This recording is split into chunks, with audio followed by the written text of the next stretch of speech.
yeşillikli bir şey.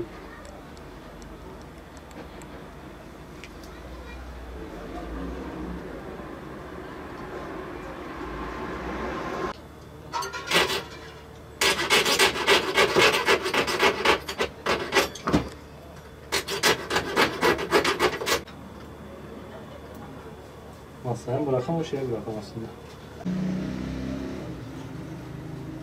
Bu şey gibi.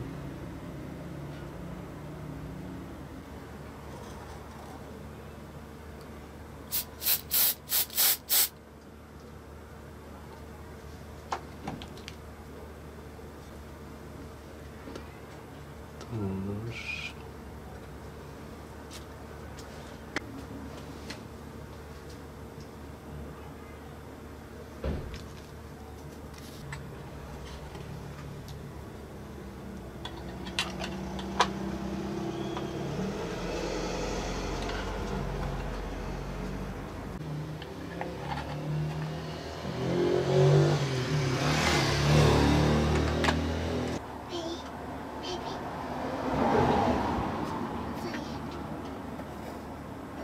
Nasıl artikler açıyorlar?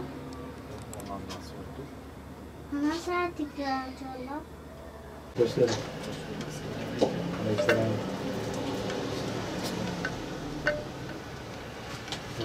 Nasıl? Ha? Hallettin koymuş. Burada. Ha? Akbaş. Bu da yaptığımız şozumuz kafesinin minyatür boyutu. Nerede buldum?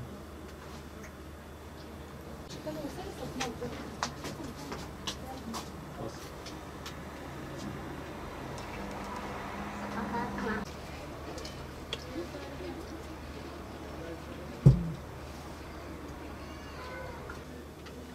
Babamın bir bu ne ya? Bu ne? Ay. Burada Nasıl?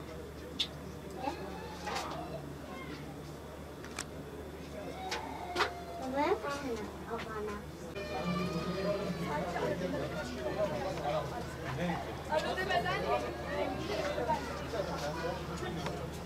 özel bir şirkette çalışıyorum.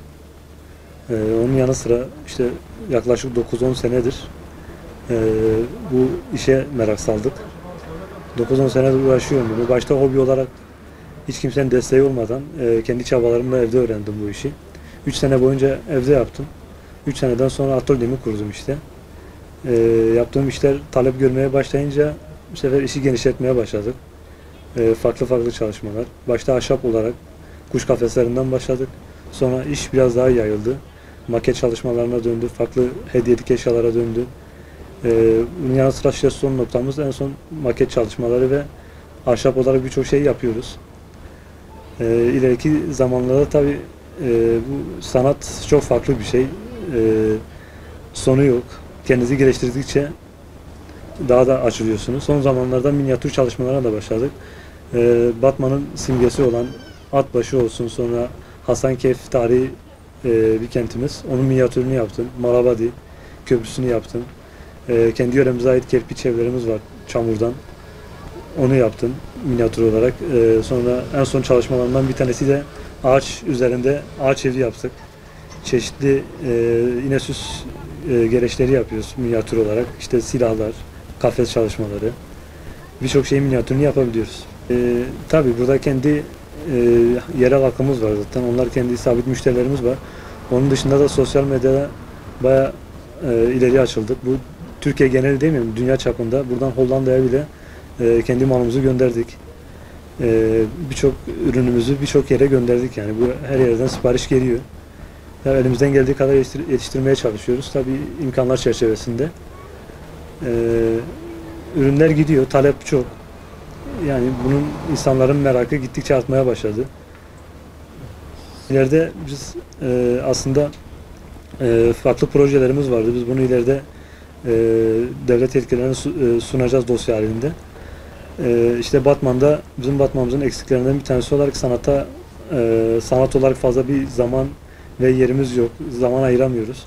Bunun için de Batman'a sanatsal bir çarşı yapmayı düşünüyoruz. Hani bu yetkililer çerçevesinde herkesin hediyelik alabileceği bir çarşı olacak. Yanı sıra onların yanında öğrencilere kurs vereceğiz. Batman'da yaklaşık el sanatla uğraşan belli başlı 20 kişiye yakın ustalarımız var. Tabii bunların hepsi dağınık bir şekilde duruyor. Biz bunları toplu bir şekilde getirip devletin desteği de olursa Batman'da bir sanatçılar çarşısı diye bir çarşı kurmayı düşünüyoruz. Tabii bunu devlet destek çıkması gerekiyor.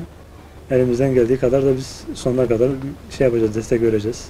Son olarak öncelikle kendi Batman halkımız, yani biz kültürel ve sanatsal olarak biraz eksiyiz. Yani çocuklar, gençler çok farklı yerlere yöneliyorlar. Biz bunları daha çok sanata, kültürümüze karşı eğitip farklı yerlere getirmek istiyoruz. Tabii bizim geleceğimize bırakacağımız tek miras kültürümüz, sanatımızdır. Gelenek göreneklerimizdir. Bundan başka değerli bir şey olamaz diye düşünüyorum.